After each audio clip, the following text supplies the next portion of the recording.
जी अस्सलाम वालेकुम जी। My name is doctor Shyamjan Bhatt. ये मेरा कॉन्टैक्ट नंबर है जी। अगर आप मेरे से रब्ता करना चाहते हैं तो सबसे पहले मेरा नंबर सेव कर लें और मुझे मैसेज कर दें अपना नाम, ताकि मैं आपका नाम सेव कर सकूं। अगर आपने कभी भी मेरे सेशंस में, मेरे अंडर जितनी भी ऑनलाइन सेशंस हैं उनमें फ़ी रिलेटेड आपने रब्ता करना है, जमा करवानी है, तो आप इस नंबर पे रब्ता करेंगे। और अगर कोऑर्डिनेटर से रिलेटेड, एडमिनिस्ट्रेटिव साइड, टीचर्स की क्लासेस से रिलेटेड डिटेल्स और ये वो, तो आप वो ये वाहिद खान से रब्ता करेंगे। जनरल इन्फॉर्मेशन लेनी है आपने तो वो भी आप इसी नंबर पर लेंगे। ये फर्स्ट ओरिएंटेशन क्लास है जी, जिसमें दो जो एस्पेक्ट्स हैं उनको मैं एड्रेस करूंगा और उन दो एस्पेक्ट्स के बाद फिर हमारा प्रॉपर जो लेक्चर है, फर्स्ट लेक्चर, वो स्टार्ट होगा जी। दो एस्पेक्ट्स जिनको मैं एड्रेस करने जा रहा हूं जी, उनमें पहला जो एस्पेक्ट है वो ये है कि इस दफा सीएसएस 2026 के लिए हम 1200 मार्क्स का कंप्लीट सेशन अपने स्टूडेंट्स को ऑफर करने जा रहे हैं और ये चलता रहेगा जी। ये कंप्लीट सेशन में ऑलरेडी आप इसकी एडवर्टाइजमेंट देख चुके हैं। अगर आप में से कोई नहीं देख चुका तो वो इस नंबर पे राब्ता करके एडवर्टाइजमेंट मांग सकता है कि हमें कंप्लीट सेशन की एडवर्टाइजमेंट दे दें।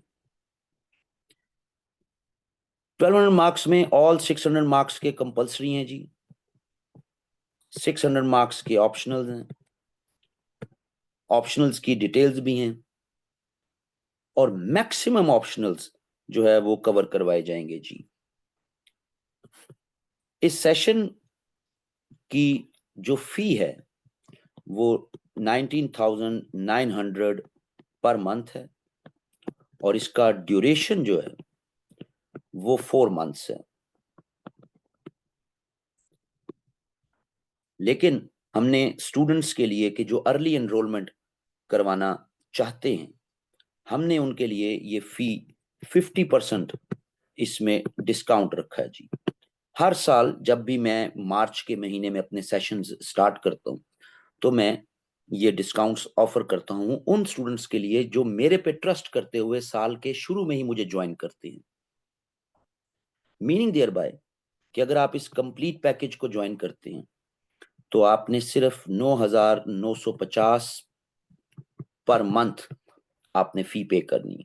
And it is nothing. जब आप सीएसएस की एकेडमीज, ऑनलाइन या रेगुलर एकेडमीज को देखते हैं कि आपको सारे सब्जेक्ट्स पढ़ाए जाएंगे।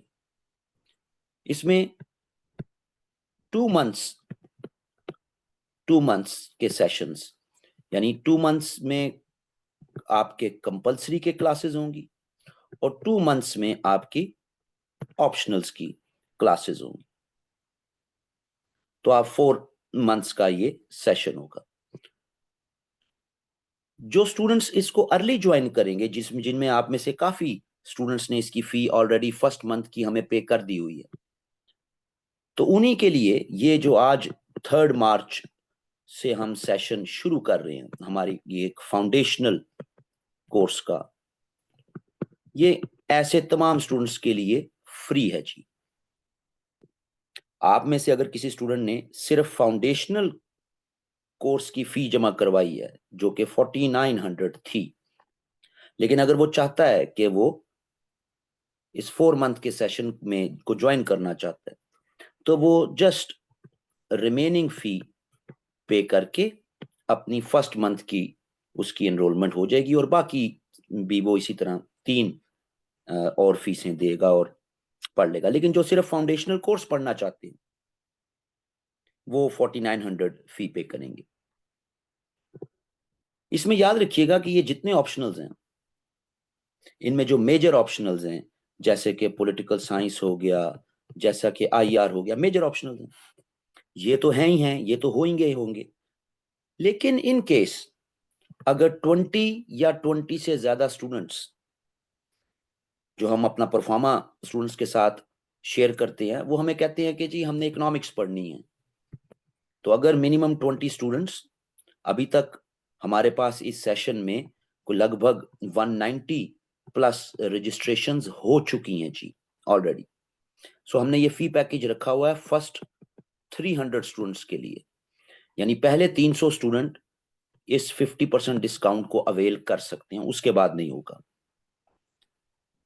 तो अगर उन 300 में से स्टूडेंट्स में से हमें को कहते हैं कि जनाब हमने तो इकोनॉमिक्स भी पढ़नी है, 20 या 20 से ज्यादा कहते हैं, 20 या 20 से ज्यादा कहते हैं हमने तो जनाब अकाउंटिंग भी पढ़नी है, 20 या 20 से ज्यादा कहते हैं कि जनाब हमने कोई XYZ सब्जेक्ट जो आप मेन स्ट्रीम में ऑफर कर रहे हैं, अपने 10-12 ऑप्शनल सब्जेक्ट्स हमने उसके अलावा भी पढ़ने हैं, तो वो भी स्टार्ट होंगे। ऐसा नहीं है कि कोई भी सब्जेक्ट जो है वो स्टार्ट नहीं होगा, तमाम सब्जेक्ट्स जो है उनको स्टार्ट किया जाएगा। अब हो सकता है कि कोई स्टूडेंट यहां पे फर्स्ट 2 मंथ्स कंपलसरी पढ़ता है, ऑप्शनल आता है और वो सोचता है कि मैं सारे ऑप्शनल इकट्ठे नहीं पढ़ने, मैं अभी सिर्फ पॉलिटिकल साइंस पढ़ना चाहता हूं बस अगले 2 महीनों में, और बाकी सब्जेक्ट्स में बाद में पढ़ना चाहता हूं, तो कोई मसले की बात नहीं। हो सकता है यहाँ कंपलसरी में कोई स्टूडेंट कहे कि यार ये टाइम नहीं है कि मैं जनरल साइंस एंड एबिलिटी पढ़ूं, मैं बाद में पढ़ सकता हूं। तो जी हाँ बिल्कुल, अगर आप इसी मार्च के महीने में हमारा ये सेशन ज्वाइन करते हैं, जिसकी क्लासेस इस फाउंडेशनल कोर्स के हमारे 20 से 25 लेक्चर होंगे, इसके बाद प्रॉपर क्लासेस हमारी स्टार्ट हो जाएंगी। अगर आप इस मार्च में हमें ज्वाइन करते हैं तो भाई आप फरवरी 2026 तक मेरे साथ चल रहे हैं। 2 महीने का कंपलसरी का सेशन हुआ, 2 महीने का ऑप्शनल का सेशन हुआ, अगेन उसके बाद दोबारा 2 महीने के कंपलसरी सेशन होगा, फिर 2 महीने का ऑप्शनल होगा। जिन्होंने यहां पे लेट से अपने 1-2 कंपलसरी छोड़े, यहां 1-2 ऑप्शनल छोड़े, कोई बात नहीं, वो यहां सेम फीस में सेम लॉगिन पासवर्ड के साथ यहां क्लास ले सकते हैं, यहां ले सकते हैं। इन केस आपने यहां पर पॉलिटिकल साइंस पढ़ा, लेकिन CSS 2024 का रिजल्ट अभी आना है, सपोज वो रिजल्ट आ जाता है और पॉलिटिकल साइंस को बहुत मार पड़ती है, सपोज आपका इरादा बदल जाता है, आप कहते हैं नहीं मैंने IR पढ़नी है, तो क्या आप पढ़ सकते हैं? जी बिल्कुल, जब दोबारा ऑप्शनल आएंगे सीक्वेंस में दोबारा, आपको किसी से पूछने की जरूरत नहीं, सेम यूजर नेम पासवर्ड से आप IR की क्लास ले सकते हैं। सो ये option throughout the year हर उस स्टूडेंट के लिए है जो इस मार्च के महीने में एज अर्ली एज पॉसिबल हमें ज्वाइन करेगा।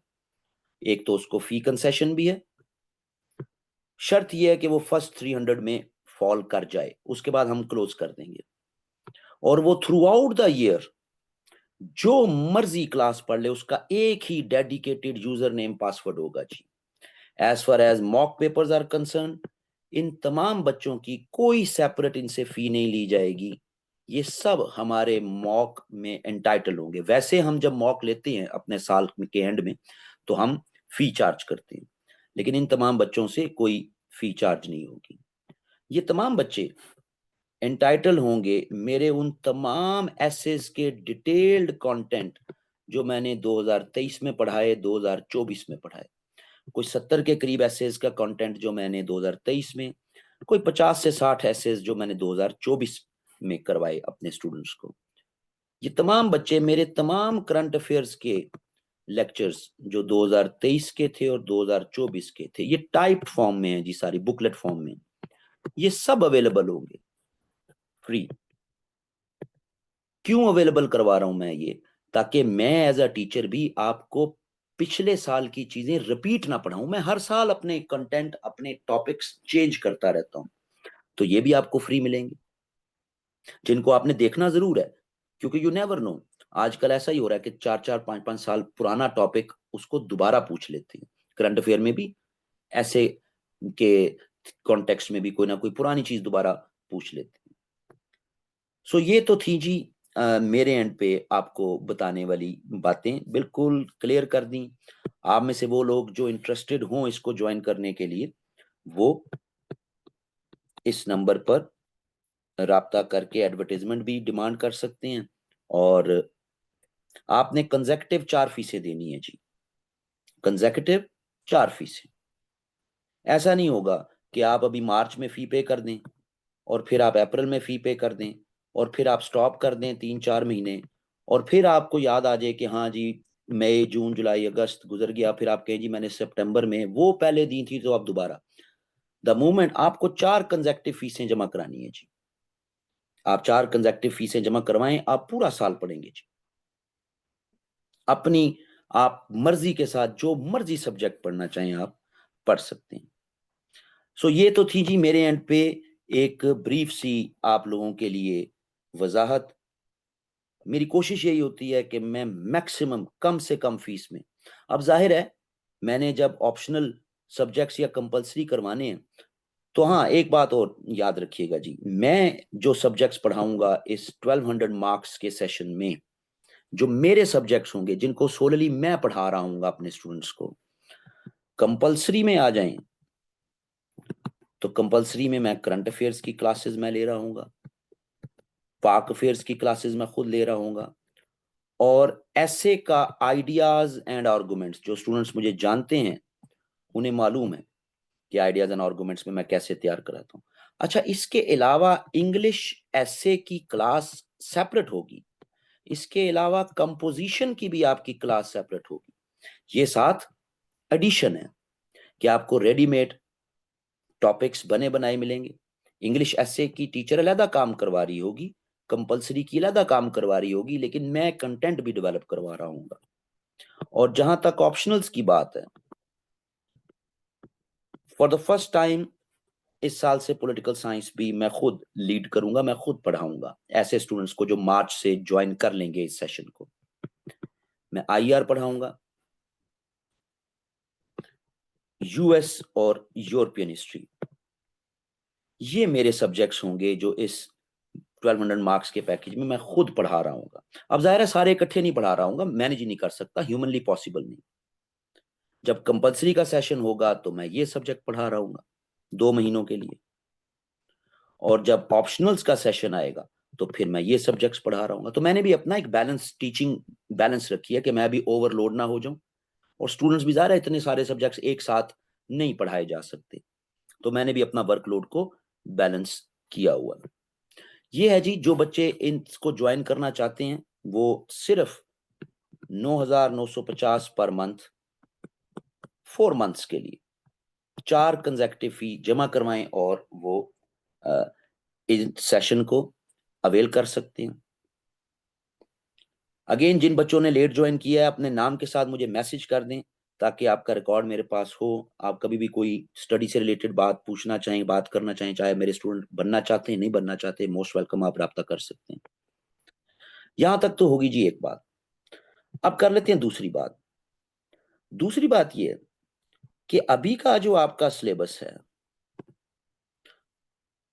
उसमें से मैं आपको 1200 मार्क्स की पूरी तैयारी करवाऊंगा, लेकिन इन केस अगर किसी भी तरह किसी भी टाइम पर 2025 के इस साल में किसी भी तरह की चेंज आ जाती है, या चेंजेस क्लस्टर बेस्ड या सब्जेक्ट वाइज कोई भी चेंजेस, तो आपने परेशान नहीं होना। अगर आप मेरे इस सेशन का पार्ट हैं तो वो जो भी चेंजेस हैं, वो जो भी सब्जेक्ट्स हैं, मैं उर्दू में लिख रहा हूं, वो मेरी जिम्मेदारी होगी जी कि वो आपके कंप्लीट मैंने करवाने हैं। अब चाहे वो जिस भी तरह के हो, क्लस्टर के कॉन्टेक्स्ट में हो, सब्जेक्ट स्पेसिफिक हो, जैसे भी हो, सो आपने उस पर घबराना नहीं। आपने जो मुझे फी पे की है, आप मुझे फरवरी 2026 तक मेरे स्टूडेंट्स बनेंगे जी, मेरी जिम्मेदारी होंगे आप। सो वो 1 2 3 4 जितने भी सब्जेक्ट्स, चाहे पूरे का पूरा पैटर्न ही बदल जाए, तो आप मेरी ही जिम्मेदारी होंगे कि मैं उसी फी में जो आपसे ले लूंगा मार्च अप्रैल मई जून 4 महीनों में, तो मैं उसी फी में आपको आपके उस नए सिलेबस से, चाहे वो अब जुलाई में बदल जाए, चाहे ना बदले, चाहे अगले ही हफ्ते में बदल जाए, तो वो मेरी जिम्मेदारी होगी जी कि वो मैं आपको करवाऊं। आपने उसमें घबराना नहीं। ये सोच कि जी डॉक्टर जो है वो नहीं दे सकेगा, इंजीनियर नहीं दे सकेगा, ऐसा कुछ नहीं है। सीएसएस का पेपर सब दे सकेंगे, सब दे सकेंगे, किसी को रोका नहीं जाएगा जी, ये ज़हन में बैठा लीजिएगा। तो कोई कंफ्यूजन लाने की जरूरत नहीं है। 12 के मेरी जिम्मेदारी होगी आपको पढ़ाना, आपको लीड करना, आपको गाइड करना। लास्ट बात जी, मैं हर साल बेसिक आइडियाज के नाम से सेशन लेता रहा हूं। मैं 2008 से पढ़ा रहा हूं जी सीएसएस के स्टूडेंट्स को। 2008 से लेके आज तक का मेरा एक जो एनालिसिस है वो ये है कि 3 ऐसी डोमेन्स हैं, बेसिक डोमेन्स, कि जो सीएसएस के स्टूडेंट्स को उनकी बुनियादी अंडरस्टैंडिंग होनी चाहिए। Law, philosophy and history. आप किसी भी सब्जेक्ट को उठा के देख लें, उसकी बुनियादों में ये 3 चीजें जरूर होंगी जी। तो अगर आपकी बेसिक अंडरस्टैंडिंग ऑफ लॉ है, बेसिक अंडरस्टैंडिंग ऑफ फिलॉसफी है, बेसिक अंडरस्टैंडिंग ऑफ हिस्ट्री है, तो कोई भी सब्जेक्ट आपको फिर रट्टा नहीं मारना पड़ता, क्रैम नहीं करना पड़ता, बल्कि वो आपके लिए एक स्ट्रॉन्ग फाउंडेशन बन जाती है। हर सब्जेक्ट में वन वे और दी अदर आपको किसी ना किसी मद में थेरीज जरूर मिलती हैं। किसी ना किसी हर सब्जेक्ट में आपको कोई ना कोई थेरीज से आपका वास्ता पड़ता है, और थेरीज की फाउंडेशंस लॉ, फिलॉसफी और हिस्ट्री से ही डिराइव्ड होती हैं। चाहे कोई थेरी मुसलसल तजर्बात की बुनियाद पर ही डेवलप हुई हो, उसके पीछे इन 3 सब्जेक्ट्स की बुनियादें मौजूद होती हैं। ये एक फैक्ट है,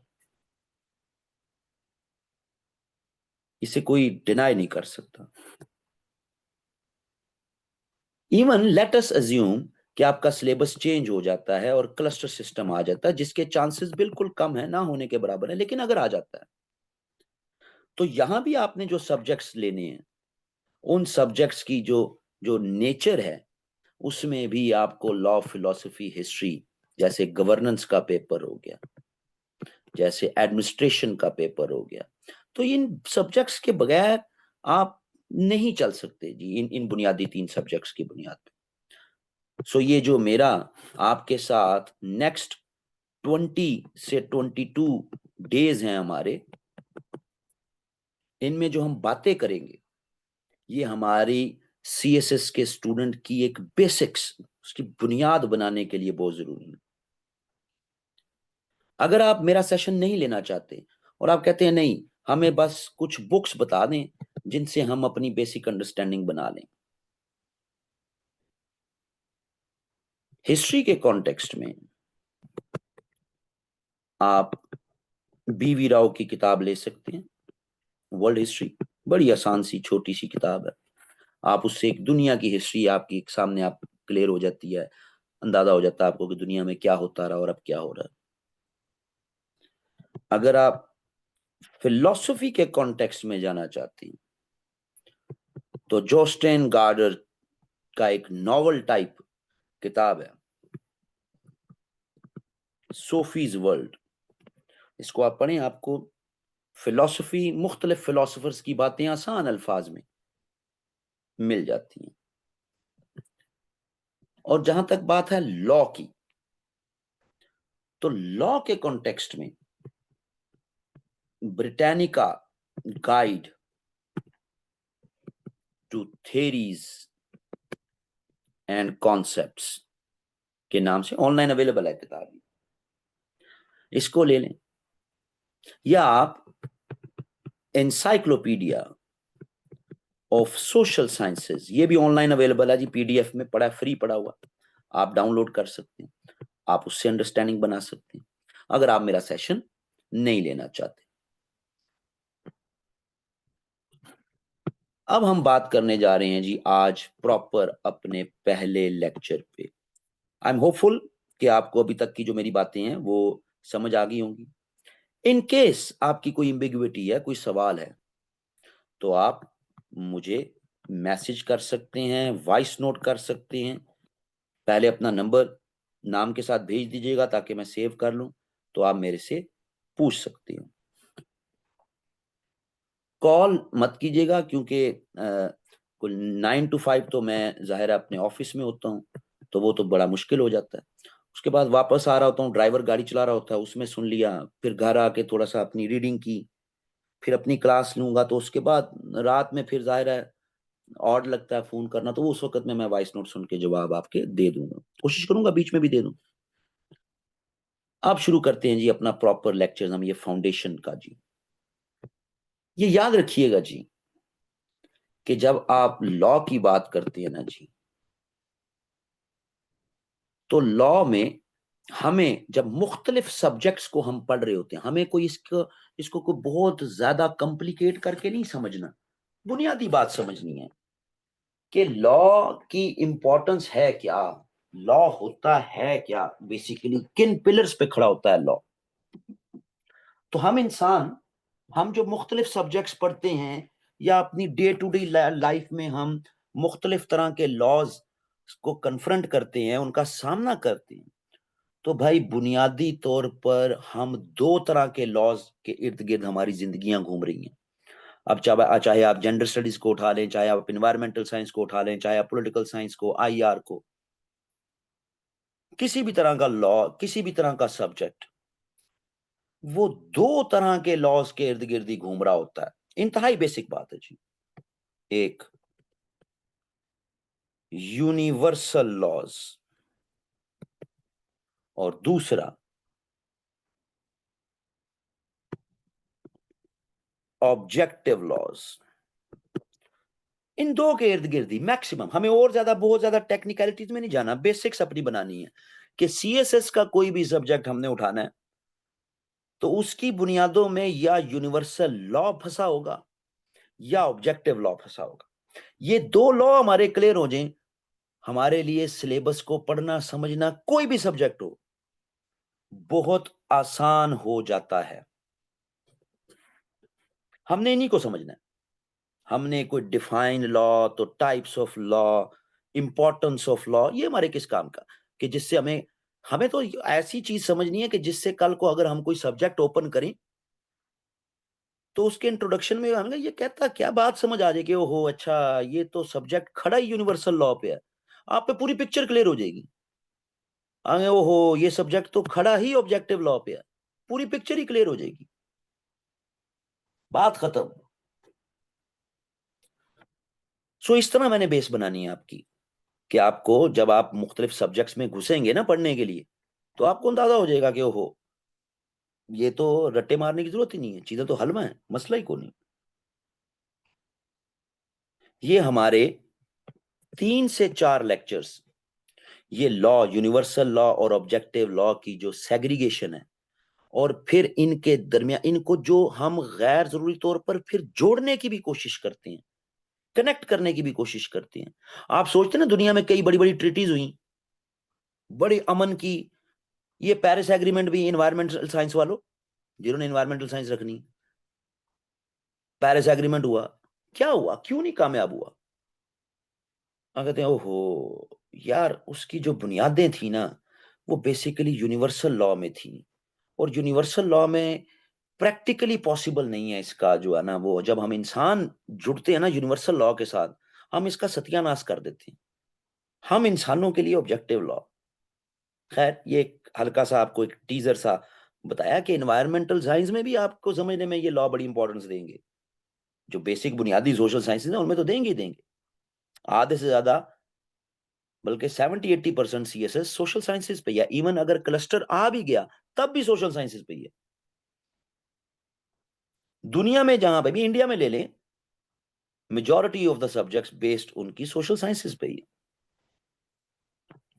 सो आज हम पहले बात करने जा रहे हैं यूनिवर्सल लॉ। ये क्या है जी?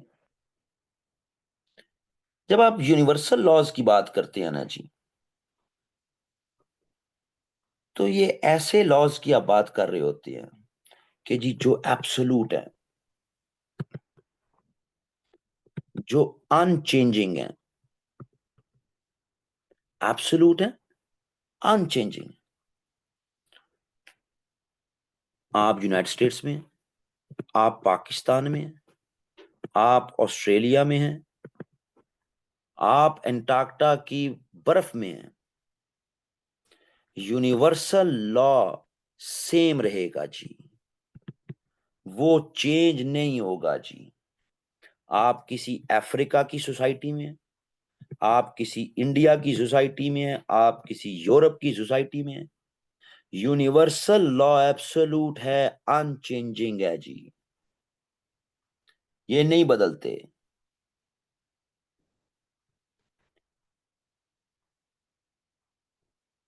ये बुनियादी तौर पर कुछ बुनियादी असूलों का नाम है जी। यूनिवर्सल लॉज क्या है? बेसिकली ये लॉज नहीं है बुनियादी तौर पर, ये कुछ बुनियादी असूल हैं। ऐसे बुनियादी असूल जो हम ह्यूमंस जो है ना जी, इनके बिहेवियर को डिटरमिन करते हैं, हम ह्यूमन बींग्स के बिहेवियर्स को, और ओवरऑल हमारी इस कायनात को डिटरमिन करते हैं ये यूनिवर्सल लॉस। ये क्या बात हुई? अनचेंजिंग है, एब्सोल्यूट है, हमारा बिहेवियर डिटरमिन कर रहे हैं, कायनात समझा जाते हैं हमें, ये चेंज नहीं होते, ये बुनियादी असूल है। तो जब तक, याद रखिएगा, CSS PMS के किसी भी सब्जेक्ट में और फिर इवन ऐसे में, भाई अगर आपने अपनी बात को एग्जाम्पल से साबित ना किया तो आपकी तहरीर बेमायनी है, आपका लेक्चर बेमायनी है, आपका पढ़ना बेमायनी है। तो देखते हैं जी कैसे। अब हम डिफरेंट कैटेगरीज में इस यूनिवर्सल लॉ को देखने जा रहे हैं। ये कोई एक लॉ नहीं है, इसकी बहुत ज्यादा कैटेगरीज हैं, उन्हीं कैटेगरीज में एग्जांपल्स इनकी छुपी हुई है। मसलन आप बोलते ना ये साइंटिफिक लॉ है जी, ये तो जी साइंटिफिक लॉ है,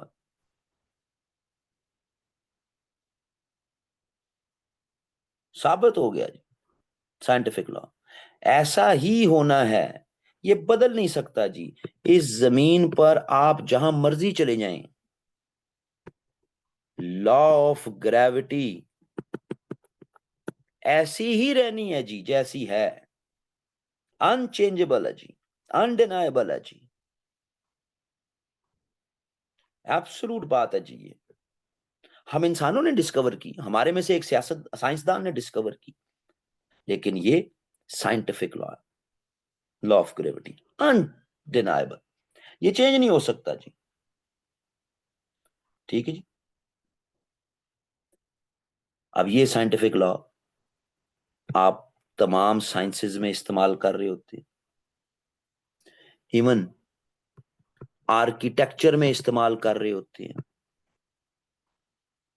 ठीक है जी,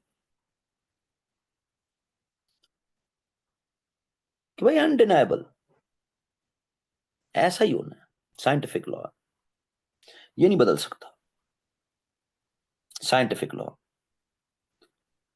अब कई तरह के और हैं साइंटिफिक लॉ, ये ये ये चेंज हो ही नहीं सकते।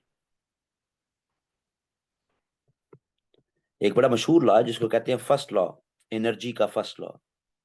एनर्जी जो है, ना तो आप इसको क्रिएट कर सकते हैं, ना आप एनर्जी को डिस्ट्रॉय कर सकते हैं, बल्कि एनर्जी एक स्टेट से दूसरी स्टेट में उसकी ट्रांसफॉर्मेशन होती है, एक स्टेट से दूसरी स्टेट में ट्रांसफॉर्म हो जाती है एनर्जी। एनर्जी को आप क्रिएट या डिस्ट्रॉय नहीं कर सकते। अच्छा जी, हमें CSS में इसकी क्या जरूरत है जी? इस लॉ ऑफ ग्रेविटी की बात की, इस ट्रांसफॉर्मेशन की बात की। भाई बात यह है कि जब लोगों में एनर्जी होती है ना जी,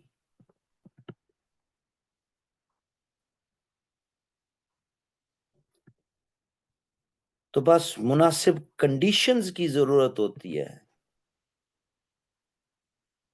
कि वो इनकलाब भी ले आते हैं, वो तरक्की भी कर जाते हैं। जब लोग जवाल में चले जाते हैं, जब लोग बिल्कुल डिफीट हो जाते हैं, तो ये मत समझें कि इंसानी तारीख में कि उनकी एनर्जी खत्म होगी, उनकी विल खत्म होगी, उनका मोरल खत्म हो गया। वो भी एक एनर्जी की फॉर्म है, दोबारा से उनकी रीबर्थ होती। ये एनर्जी कभी खत्म नहीं होती जी। अब है साइंटिफिक लॉ, आप अपनी सोशल साइंसेज में भी उसको अप्लाई कर रहे हैं। ये एप्लीकेशन करना स्लोली एंड ग्रेजुअली आप सीएसएस के स्टूडेंट्स को आना शुरू हो गया। बात कहीं और हो रही है, आप किसी और बात के साथ जोड़ के अपनी बात बना रहे हैं, बता रहे हैं। यही है आपकी होलिस्टिक प्रिपरेशन। यही एस्पेक्ट्स आपको फिर किसी इंटरव्यू में, किसी तहरीर में मार नहीं खाने देता। मैं एज अ टीचर पिछले 17-18 सालों से इन्हीं कनेक्टिविटीज की वजह से स्टूडेंट्स में हमेशा पॉपुलर रहा हूं। एक बात उधर से उठाई, एक बात उधर पढ़ी, एक बात तीसरी जगह पढ़ी, और तीनों को मिला के एक चौथी बात, एक चौथा एनालिसिस स्टूडेंट्स के सामने रख दिया। सो आप कभी भी मार नहीं खाते अगर आप बात को कोरिलेट करना शुरू कर दें, अपने आर्गुमेंट को एक नया आर्गुमेंट जनरेट कर लें। फिर इसी तरह साइंटिफिक लॉज में एक बड़ा मशहूर लॉ है जिसको कहते हैं law of cause and effect. हर एक ने पढ़ा हुआ, law of cause and effect. Every action has an equal and opposite reaction. छोटे होते से पढ़ते आ रहे हैं, every action has an equal and opposite reaction. छोटे होते से पढ़ते आ रहे हैं, कॉज एंड इफेक्ट है ना। इस दुनिया में जो कुछ भी होता है उसके पीछे कोई ना कोई कॉज होती है जी। विदाउट कॉज कुछ नहीं हो सकता।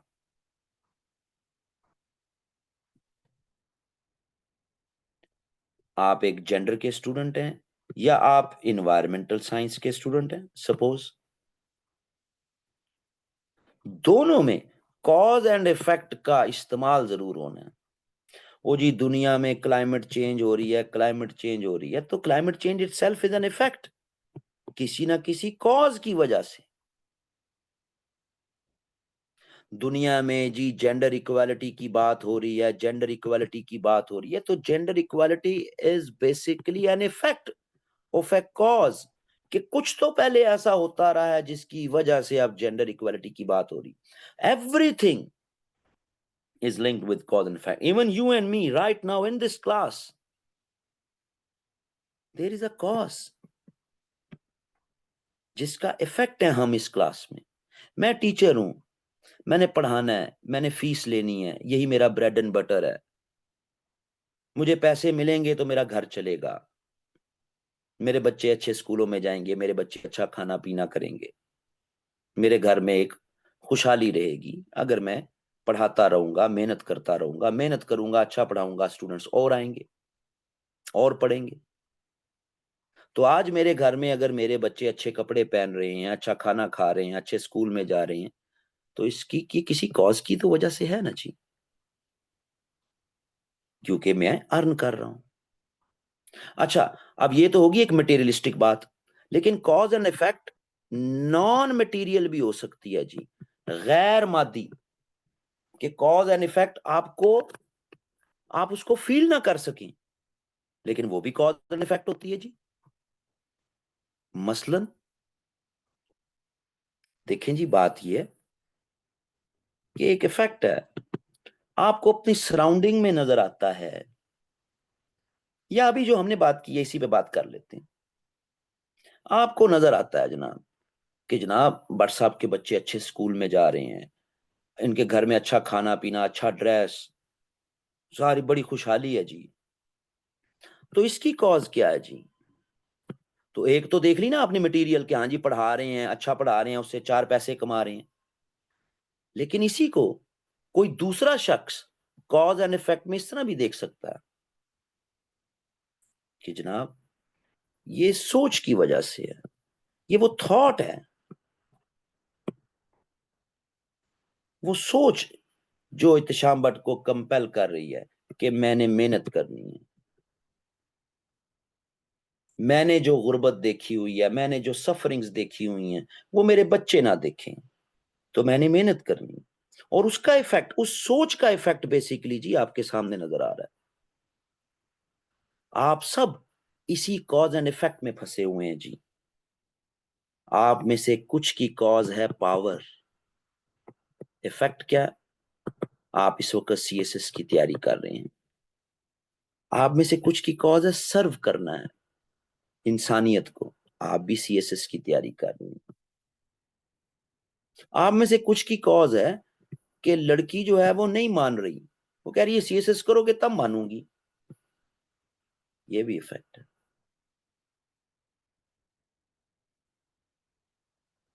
पैसा, ये भी तैयारी के लिए कंपेल कर रहा है आपको कि पैसा कमाना है, शॉर्टकट है लाइफ का। अब इसमें देखें, ये जो सर्व करना है, इंसानियत को सर्व करना है, ये नॉन मटेरियल है, ये नजर नहीं, आप इसको छू नहीं सकते जाके। सही है। पावर बैक वक्त मटेरियल भी है, नॉन मटेरियल भी है। पावर आप अपने अंदर भी फील करते हैं और दुनिया को भी नजर आती है आपकी मटेरियल चीजों से, और बाकी चीजें हम सब कॉज एंड इफेक्ट में फंसे हुए हैं। मतलब आपकी मेरी हम सबकी लाइफ एक साइंटिफिक लॉ के मुताबिक चल रही है।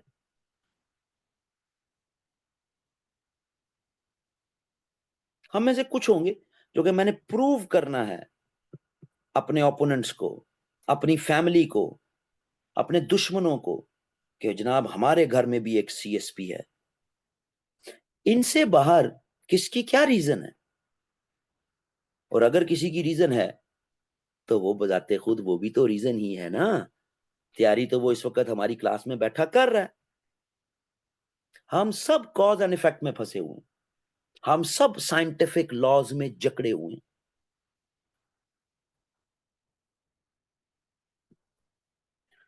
आप कोई भी सब्जेक्ट उठा के पढ़ते हैं, उसमें कोई भी कॉन्सेप्ट आप पढ़ते हैं, वो कंसेप्ट इटसेल्फ किसी ना किसी कॉज की वजह से बना है। आप पॉलिटिकल साइंस में सोवरेनिटी के कॉन्सेप्ट को पढ़ते हैं, खुद ब खुद बन गया था। क्या है sovereignty? Absolute power, unrestrained by any law. एक मुल्क के अंदर ऐसी पावर, ऐसा एब्सोल्यूट रूलर जिस जो सबसे ऊपर है, सबसे, उस पर कोई लॉ नहीं अप्लाई होता, वो सबसे सुप्रीम है।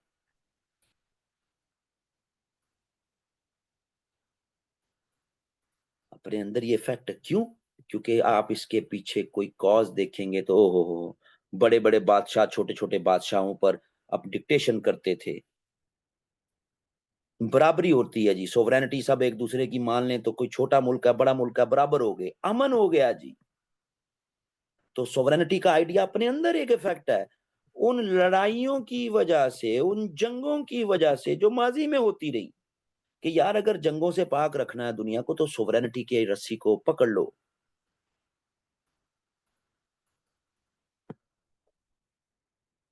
सो हर सब्जेक्ट में इसका इस्तेमाल होगा।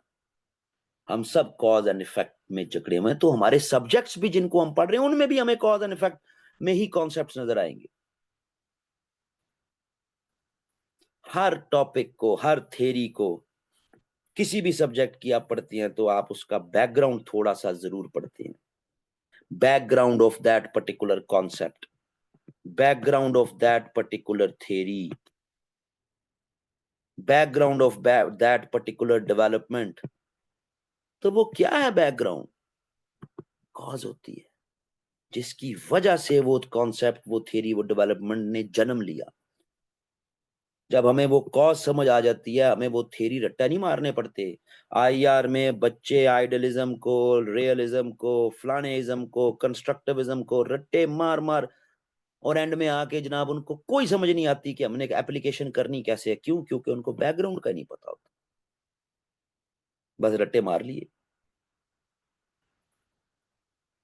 सो ये तो साबित होता है भाई कि साइंटिफिक लॉ यानी यूनिवर्सल लॉ में एक अभी हम कैटेगरी में बात कर रहे हैं, यूनिवर्सल लॉ कई किस्म के हैं, अभी तो हम एक कैटेगरी की बात कर रहे हैं कि भाई जिसको नाम दिया जाता है साइंटिफिक लॉ। ये भी एक साइंटिफिक लॉ है, ये भी एक साइंटिफिक लॉ है। मेन हेडर ये है ना, मैंने एरो लगाया था इसके साथ ही, ठीक है।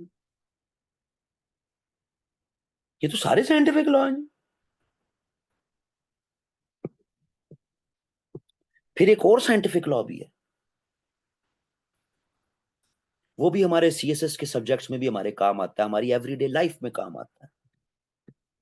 लॉ ऑफ रिलेटिविटी, पता है जी इसका? Law of relativity, law of relativity क्या है?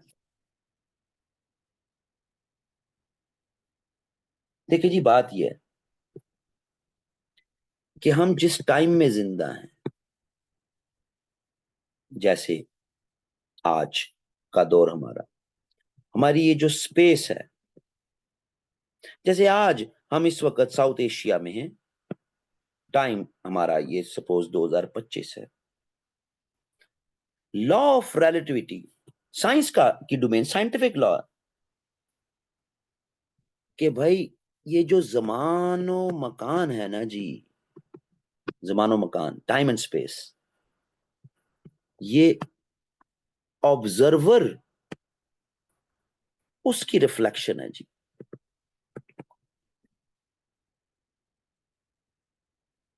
मैं इस टाइम एंड स्पेस में साउथ एशिया में 2025 में रहते हुए यूक्रेन के क्राइसिस को कैसे देखता हूं, और इसी टाइम एंड स्पेस में यूएस में बैठा हुआ 2025 में कोई सिटीजन वो कैसे देखता है, फर्क होगा। है ये साइंटिफिक लॉ, ऑब्जर्वर की रिफ्लेक्शन पड़ती है टाइम एंड स्पेस पे। अच्छा, सपोज क्रिमिनोलॉजी का सब्जेक्ट आप ऑप्ट करती, डेथ पेनल्टी पर डिस्कशन आपको पढ़ने को मिल जाती है। अब मैं जिस टाइम एंड स्पेस में बैठा इसको पढ़ रहा हूं, और एक यूरोप में बैठा बच्चा इसको डेथ पेनल्टी के आइडिया को स्टडी कर रहा है, तो मैं अपने रिलीजन के कॉन्टेक्स्ट में, अपनी ज्योग्राफी के कॉन्टेक्स्ट में, अपने कल्चर के कॉन्टेक्स्ट में देखूंगा और कहूंगा जस्टिफाइड है। And eye for an eye is a perfect justice. आज 2025 में मैं ये बात करूंगा, जबकि यूरोप में बैठा एक सिटीजन वो कहेगा नहीं, डेथ पेनल्टी वायलेशन है ह्यूमन राइट्स की, सजाए मौत नहीं देनी चाहिए। यूरोपियन यूनियन इसी बात पे चलती। तो टाइम एंड स्पेस रिफ्लेक्शन है जी ऑब्जर्वर की। अब है साइंस का लॉ, आइंस्टाइन ने दिया है, लेकिन मेरा स्टूडेंट जब क्रिमिनोलॉजी पढ़ेगा तो वो कंफ्यूज नहीं होगा, उसको रट्टे नहीं मारने पड़ेंगे, वो इतनी बात से समझ आएगा कि ओहो अच्छा एक ही बात है, लेकिन रिफ्लेक्शन है भाई। हर एक का अपना अपना व्यू, अपने अपने टाइम एंड स्पेस के लिहाज से। अब ये टाइम एंड स्पेस, जमानो मकान, मैं आज साउथ एशिया में बैठा 2025 में क्या सोच रहा हूं, बिल्कुल उसी तरह ये रिलेटिविटी सोच पे भी अप्लाई होती है, मेरी थॉट पर भी अप्लाई होती है।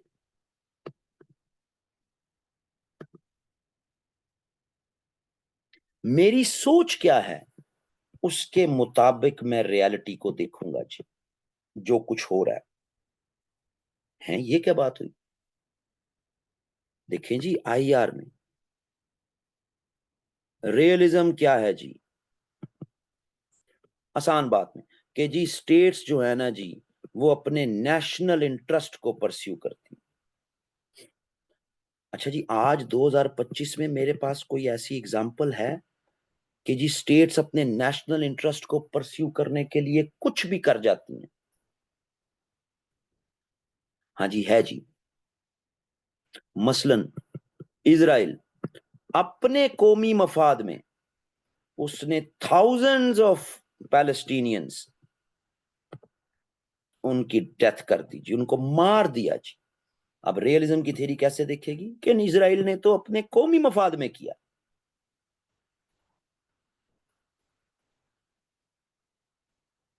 अब जो शख्स अपनी थॉट में, अपनी सोच में रियलिज्म के करीब है, वो समझता है कि रियलिज्म बेहतर थ्योरी है, रियलिज्म से दुनिया को बेहतर तौर पे आप समझ सकते हैं, वो इसको मानेगा। लेकिन किसी दूसरे शख्स की थॉट हो, इसी इजराइल की पैलेस्टीनियंस को थाउजेंड्स में डेथ हो गई, और वो कहे हो ये तो, मैं तो लिबरलिज्म का बिलीवर हूं, मेरी थॉट, मेरी सोच लिबरल है। वो कैसे देखेगा इसको कि नहीं नहीं नहीं, नेशनल इंटरेस्ट के चक्कर में इसराइल जो ये कर गया ना, ये इसलिए कर गया क्योंकि दुनिया में जो ऑर्गेनाइजेशंस हैं, जो वर्ल्ड इंस्टीट्यूट्स हैं, ये वीक हैं। दुनिया के आलमी अदारे वो इतने कमजोर हैं कि वो एक मुल्क का, एक हजारों की तादाद में लोगों पर होने वाला जुल्म नहीं रोक सके। मैं नहीं मानता कि ये इंटरेस्ट की बात है, ये रोका जा सकता था। अब मेरी सोच, रिलेटिविटी, तो रिलेटिविटी साइंस में आप पढ़ रहे हैं ऊपर, लेकिन आपके सीएसएस के दो सब्जेक्ट्स में तो मैंने यहां पर उसको आपको ड्रैग करके बता दिया। अक्सर बच्चे कंफ्यूज हो जाते हैं कि एक एग्जाम्पल अगर मैंने रियलिज्म में दे दी है, तो क्या मैं वो सेम एग्जाम्पल लिबरलिज्म में, कंस्ट्रक्टिविज्म में दे सकता हूं? यस, दे सकते हैं, अगर आपको रिलेटिविटी की बात समझ आ जाए कि टाइम एंड स्पेस में सोच के लिहाज से हर कोई डेवलपमेंट्स को देखता है, हर एक का अपना नुक्ता नजर होता है।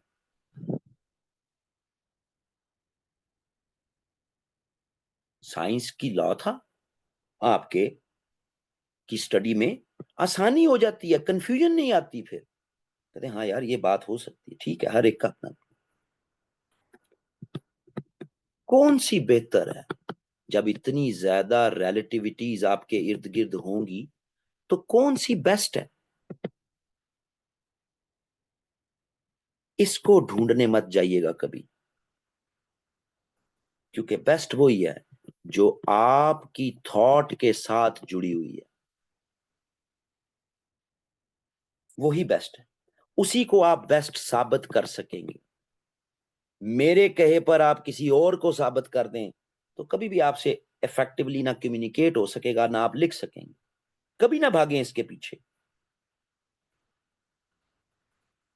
आपकी थॉट क्या है, आपकी थॉट के साथ जो जुड़ी बात है वही बेस्ट है जी। हम सब की कुछ थॉट्स होती हैं, ऐसा नहीं है कि नहीं होती, उनके साथ जो जुड़ी बात है वही बेस्ट है। इसी तरह हर फिलोसोफर की एक थॉट होती है, उसी की थॉट के साथ जुड़ी बात बेस्ट है। जॉन लॉक, पॉलिटिकल साइंस वालों, जिन्होंने पॉलिटिकल साइंस रखनी, जॉन लॉक, और दूसरी तरफ थॉमस हॉब्स, दोनों 17th सेंचुरी के फिलोसफर्स हैं, दोनों इंग्लैंड के फिलोसफर्स हैं। ये कहता है ह्यूमन नेचर ऑप्टिमिस्टिक होती है, रैशनल होती है।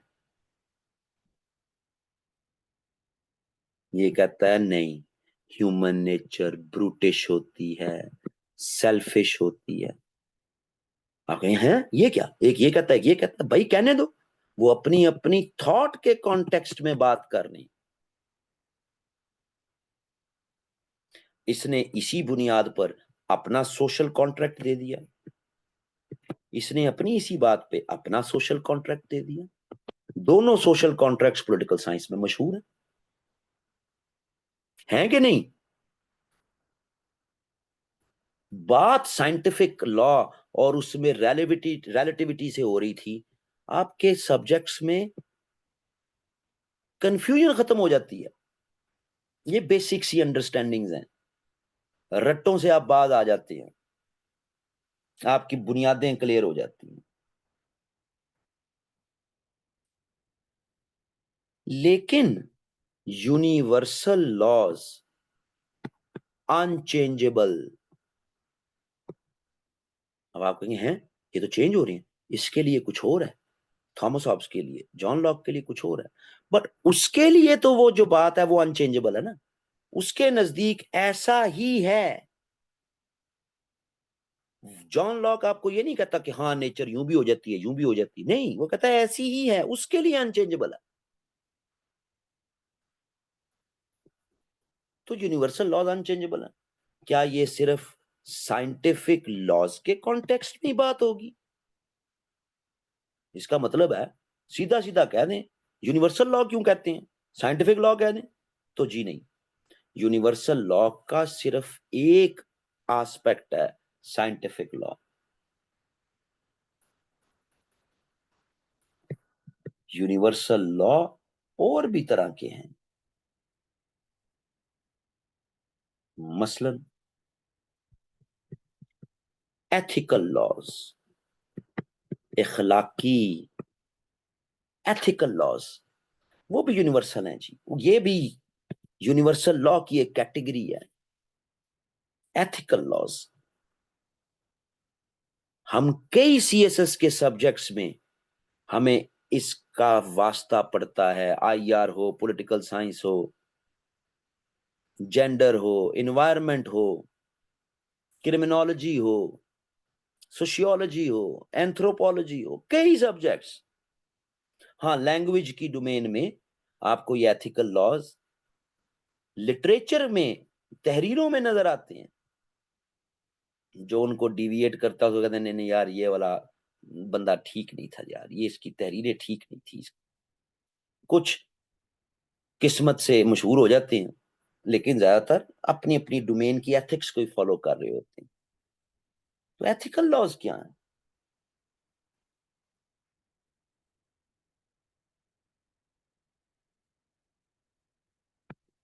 साइंटिफिक लॉज हम इंसान, हम खुद नहीं बनाते, हम इनको डिस्कवर करते हैं, हम इनको दरियाफ्त करते हैं, ये मौजूद होते हैं कायनात में। लॉ ऑफ ग्रेविटी न्यूटन ने इजाद नहीं किया था, डिस्कवर किया था। हर तरह का साइंटिफिक लॉ, चाहे आप तजर्बे कर रहे हैं लेबोरेटरी में, इतने केमिकल से इतनी ये चीज बना के ये बनेगा, वो कायनात में किसी ना किसी सूरत में कहीं ना कहीं मौजूद होती है, आप उसको डिस्कवर कर लेते हैं। लेकिन इसी तरह ये जो एथिकल लॉ है,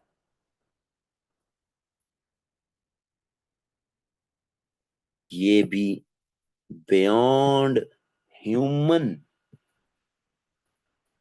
कॉन्टेक्स्ट में इनको कहा जाता है नेचुरल लॉ। इनमें जो एक, इन एथिकल लॉज में एक बड़ी वेरिएशन है, बियॉन्ड ह्यूमंस, कि हम ह्यूमंस नहीं बनाते, ये नेचुरल लॉज हमेशा से हैं, हमेशा रहेंगे।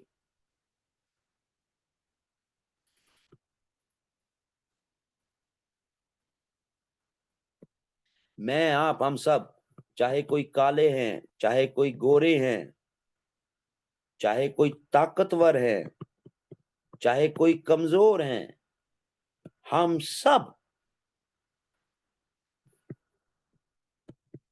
ह्यूमन राइट्स के बराबरी का क्लेम कर सकते। हमारे कुछ नेचुरल राइट्स हैं इस दुनिया में, चाहे कोई ताकतवर है, कमजोर है, चाहे किसी के पास जमीन ज्यादा है, जमीन कम है, और वो क्या है नेचुरल राइट? जो हम सब बराबर हैं, हम सब इंसान हैं। अब आप फौरन क्लिक करेगा कि ओह, जब प्रॉफिट सल्लल्लाहु अलैहि वसल्लम ने कहा था किसी अजमी को अरबी पर बर्तरी नहीं, सब बराबर हैं। ओहो, वो तो एथिकल लॉ की बात कर रहे थे। एथिकल लॉ मतलब वो यूनिवर्सल लॉ के एक सब वेरिएंट की बात कर रहे थे। आदि इस्लामियात मेरे सामने क्लियर होगी कि ओ हो, मेरी तो चीजें बड़ी रटे से तो मैं बहुत बियॉन्ड चला गया अपनी कंप्रीहेंशन में, अपनी अंडरस्टैंडिंग में, कि मेरे प्रॉफिट जो हैं वो तो बात ही एथिकल लॉ की कर गए पूरे हिज्जतुल वदा के खुतबा में। तो कैसे ये मुख्तलिफ लॉज आपके सीएसएस के सब्जेक्ट्स की में घुसे पड़े हैं, और आप इनको एक्सप्लोर करना शुरू कर दें, आपकी जिंदगी और आपकी तैयारी कितनी आसान हो जाती है। और अब इस्लामियात के पेपर में अगर हुज्जतुल विदा या इक्वालिटी पर सवाल आ जाए और मेरा स्टूडेंट लिखे कि ये जो एक्स वाई जी डेवलपमेंट है ये डिराइव्ड है out of universal tradition whose bases are in ethical laws, ये जब सेंटेंस मेरा स्टूडेंट लिख रहा होगा और एक दूसरा स्टूडेंट जो सीधी सीधी बात करके बात कर रहा है, तो कितना बड़ा इंप्रेशन पड़ेगा एग्जामिनर पे। एग्जामिनर कोई वो अनपढ़ जाहिल गवार एग्जामिनर नहीं है, उनको पता है बात का। पीएचडी स्कॉलर्स हैं इस्लामियात के, इस्लामिक स्टडीज के, जिनको इस एक लाइन से गेज हो जाना है कि ये कितना इसकी डीप स्टडी है सब्जेक्ट की। फर्क पड़ता है, बहुत ज्यादा फर्क पड़ता है। ठीक है जी। ये तो एक बात हुई अभी, अभी तो आगे भी बातें चलनी, लेकिन आज के लिए यहां रुकते हैं। कल यहीं से हम इस लॉज के पैटर्न्स को, और मैं बार बार यही साबित करूंगा कि आपके जो सब्जेक्ट्स हैं सीएसएस के, उनकी तैयारी, उनकी अंडरस्टैंडिंग, जब आप उनको जब पढ़ना शुरू करना है, आपने ये टॉपिक हो गया, ये नहीं हुआ, ये हो गया, ये नहीं हुआ, ये हो गया, ये नहीं हुआ, ये वाली तैयारी, और मैं नोट्स बना लूं, नोट्स बना लूं, नोट्स बना लूं, ये सब रट्टे वाला काम है। आपकी बुनियादें अगर स्ट्रांग हो इन बेसिक सब्जेक्ट्स की,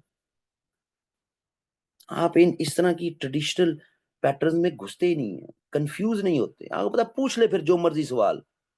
ओ जी पेपर आउट ऑफ सिलेबस आ गया, वो जी टीचर हमारे ने नहीं कराया था, भाई उसने करवाया होता है।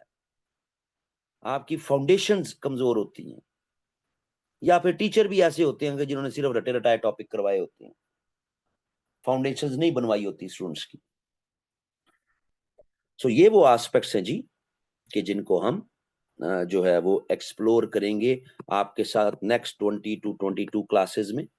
ये डेवलप होंगे आपके, और उसके बाद आपका फिर प्रॉपर फॉर्मल सेशन स्टार्ट हो जाएगा। मैंने शुरू में भी बताया था, दोबारा बताने की जरूरत नहीं है, रिकॉर्डेड लेक्चर है, आप शुरू में भी उसको देख सकते हैं। जहां तक सवालात का ताल्लुक है, आप लोग मुझे वॉइस नोट भेज सकते हैं, मैसेज कर सकते हैं मेरे इस नंबर पर।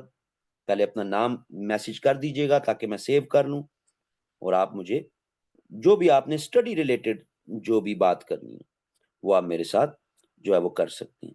जो आपने एडमिनिस्ट्रेटिव बात करनी है, अगर कोई, ये जी कैसे चलेगा सेशन, ये जी क्या होगा, वो आप वाहिद के साथ इस नंबर पर राब्ता कर लें, मैसेज ड्रॉप कर दें। अगर आपने फीस की इन्फो लेनी है, अगर आपने इस पूरे कॉम्प्रिहेंसिव सेशन की लेनी है इन्फो, तो वो आप फिर अकाउंट्स वालों से इस नंबर पर इन्फो ले सकते हैं।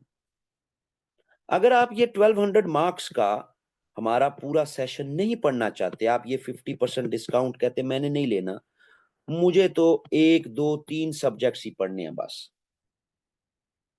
मुझे नहीं सारा पढ़ना, मुझे जरूरत नहीं, तो वो हमारे इंडिविजुअल जो सब्जेक्ट्स हैं ये जब स्टार्ट होंगे तो आप उस वक्त राब्ता कर। अभी हम जो इनटेक ले रहे हैं, एनरोलमेंट ले रहे हैं, वो कंप्रीहेंसिव जो है वो हमारे सेशन की ही जो है वो ले रही हैं। जिन्होंने इंडिविजुअल सब्जेक्ट्स पढ़ने होंगे वो फिर अप्रैल में राब्ता कर लीजिएगा। उस वक्त वो फीस वो फिक्स्ड होगी, उनमें कोई कंसेशन नहीं होगी, वो फिक्स फीसेस होंगी जी। कंसेशन हम 50% यहीं पे दे रहे हैं। ओके जी, ये मेरे एंड पे बातें थी जी। कल आपसे 10 बजे फिर दोबारा मुलाकात होगी। जो लोग इंटरेस्टेड हैं वो अपनी फीस जमा करवा सकते हैं, जो ऑलरेडी फाउंडेशनल कोर्स में रजिस्टर हैं और वो अपनी कन्वर्ट करवाना चाहते हैं वो भी कोऑर्डिनेटर से बात कर सकते हैं। ओके जी, टेक केयर, अल्लाह हाफिज।